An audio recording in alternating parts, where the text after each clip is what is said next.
Welcome to our channel. In today's video, we'll learn how to paint in Canva. So for us to be able to begin painting in here, you should be able to see that option here onto the left side corner of the editing page.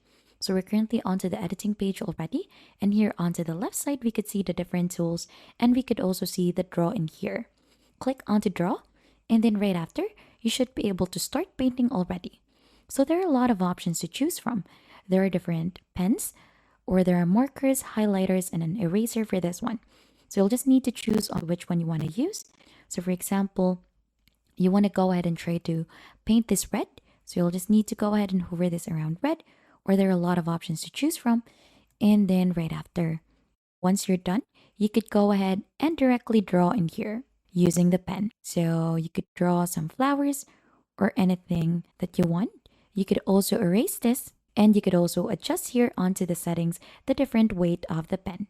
So you'll just simply hold and drag this left to right so that you could adjust this, and then you could go ahead and draw in here again. And that is just basically it, how you paint in Canva. If you think this has been helpful to you, don't forget to hit the like, subscribe, and I'll see you on to our next video.